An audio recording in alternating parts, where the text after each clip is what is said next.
So here we are again. This jumper is becoming a firm favourite, I must admit. In fact, let's do a few commonly asked questions before we start. I've got the jelly beans again, they're back. And the gin. Frequently asked questions. What's my makeup? Well, eyeshadow's Urban Decay. Foundation is... oh, I don't know, I'll have to look it up. I'll put it in the description. Lipstick's a very old Christian Dior. And mascara's Maybelline, I think. I promise I will do a better job of this in future. I'll put everything in the description if you're interested. Jumper, H&M. Little while ago, so you've probably missed that train. But yes, they are unicorns, and yes, I do love it, and yes, I live in it. I also have leopard print leggings on, but you're not seeing those today. Next question, where do I get my hair colour? Or other variations on this theme. What have I done to my hair? Thanks, Nan. Hi, if you're watching. It's currently... what is it currently? Actually, to be honest, it's 2 or 3 shades in one. I think this is the Schwarzkopf Live Punk, Purple Punk, but my preferred ones are the Special Effects range that you have to buy off the internet. I'm just a bit skimp for that at the minute. So this was an Asda special. Who does my hair? Me, very obviously. Practice makes perfect, and hairspray can hide a hell of a lot of sins. How old am I? I'm over 30, and that is as far as you're going. Any more? Any more for any more? I have 2 children, a husband and a rabbit. What am I drinking? Gin and tonic. Any particular brand? No, whatever's cheap and copious. Any more questions? Feel free to leave them in the comments, but that's kind of the basics. So, what are we going to talk about? Don't talk about Christmas. I'm kind of not there with Christmas. In fact, this year I don't feel Christmassy at all. Is anybody else having that problem? I'm really stuck. Normally, I go well over for Christmas. And I've got everything in weeks in advance. The house is fully decorated out. There's a massive tree that's way too big for the house.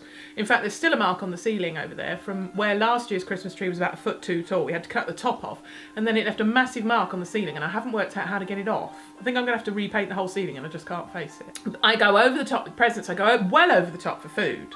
End up with leftover food for about 3 days. And one year I even went to the trouble of buying an entire Fortnum & Mason's hamper of wine. Mainly for the basket. This year, I don't know, maybe it's just the 2016 disease. I just have no enthusiasm. I don't know whether it's because we're going away. I'm actually going to my mum's for Christmas, which could be a blessing or a curse, and I'm not sure what, which, or for whom. Kids will enjoy it. No, it'll be fine. In fact, I'll try and make some videos while I'm with my mum, because when we get together, well, we can do the over 30s and the over 50s. Sorry, Mum. I've done no Christmas shopping. I've bought stocking fillers for the kids, and that's it. We're about, what, a week? A week from Christmas? God, don't even say it. If we're a week from Christmas, I'm properly screwed. I may as well just cancel Christmas. Because I've done everything you're supposed to do to make yourself feel Christmassy. I've had hot chocolate. I've watched Love Actually. I've watched Arthur Christmas. I've watched Elf. I still don't feel Christmassy. Goodness me, what was that? Licorice. What makes you feel Christmassy? Because I just haven't found it this year. Usually it's me giving other people suggestions on how to feel Christmassy, but I'm just really not there. I think the problem is we haven't really had a chance to prep this year. I find Christmas is a little bit like pancakes and barbecues. I don't know if anybody else has this, and if you live in the US, you will not understand this at all. But British barbecues, and actually Pancake Day for me, all the excitement and the fun and the joy of all those things are in the prep. By the time you actually come to do the final thing, it's a bit of a disappointment. How many of us have got to a barbecue laden with a ton of interesting, fascinating looking food, picked up the ingredients for the most exciting salad you've ever come across, found the music, bought the beers, rushed out to the garden, spent 2 hours trying to light the barbecue, smoked everybody in the neighbourhood out, cooked the meat to a suspicious point, or to black as night, in which case you don't want to eat it anyway, and then actually just sort of sat around thinking that was an awful lot of money and an awful lot of effort and a hell of a lot of time. And really? Pancake Day is exactly like that for me, especially if you're the one cooking, because you spend hours standing there, cook it, flip it, give it to somebody else to eat while it's hot, cook it, flip it, give it to somebody else to eat while it's hot. And actually by the time you get round to having one, it's either slightly cold, or it's the end of the batter, or again, it's just all the prep is the exciting bit. It's the, ooh, I'm making pancakes, ooh, I'm flipping pancakes. And then by the time you actually get down to eat it, maybe I'm doing it wrong, but that's me. So I feel like the prep for Christmas is very similar. It's about going out and tripping down the street, looking at the Christmas lights, smelling hot chocolate and mulled wine, and buying people presents and wrapping and all the Christmas songs and the Christmas movies and hanging the lights and everything else. And when it comes to actually Christmas Day, once you've got the family round, once you've opened your presents, once you've eaten your lunch, it just sort of dies. Unless you're a particular fan of charades or Trivial Pursuit. I think it doesn't help that I have a small family. I should think if you have 1,000,001 relatives round, it's a lot more exciting. But when there's only a few of you, you just sort of sit round and try and find something on the telly to watch. I don't know. So I'm kind of ignoring Christmas. If it hits me, then fabulous. But I'm not going to force it. Instead, I'm going to focus on 2017. And 30s, 2017 is going to be our year. I've decided it, I decree it, therefore it will be. I'd like us to have more of a representation, especially on YouTube. The number of people my age that still feel like YouTube is just for pranks and cat videos. And there's nothing wrong with pranks or cat videos. But there's a lot more in YouTube than that. See, I want to reach out. This is me, I'm reaching out. I am reaching out to you 30-something. Come to me 30-somethings. Come here, come sit down. We're all going to get together and we're going to have a wee chat. So I've said it before and I'll say it again, I cannot do it without you. If you're a 30-something and you're watching this video, well, somebody's watching this video, hello.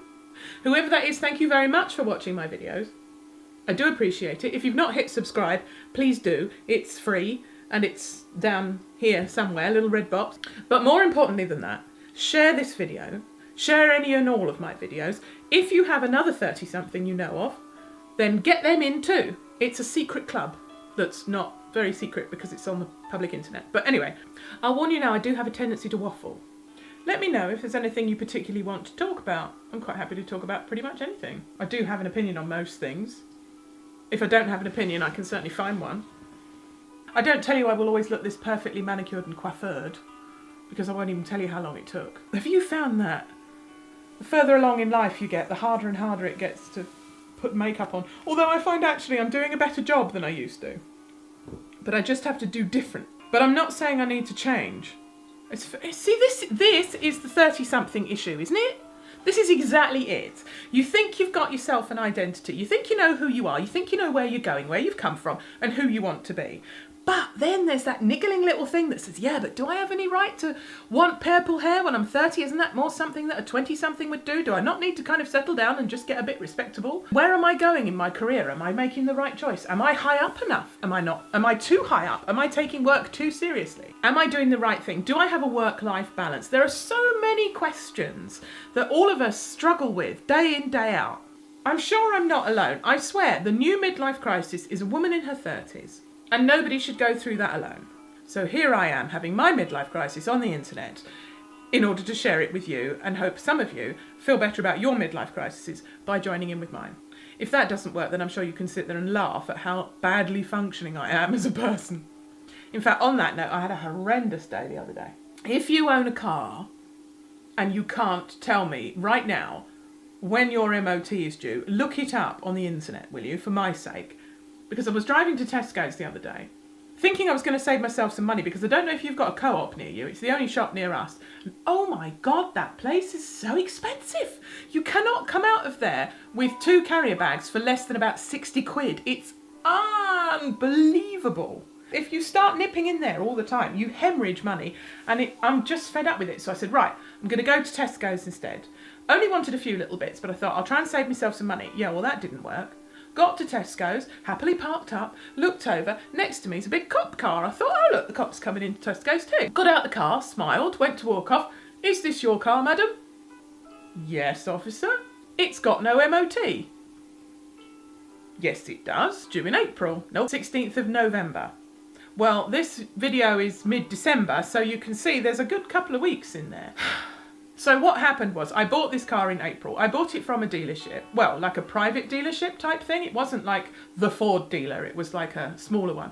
And I could have sworn, and I did, when I bought it in April, they said to me, the MOT has just been done. These were the advisories and we've fixed them.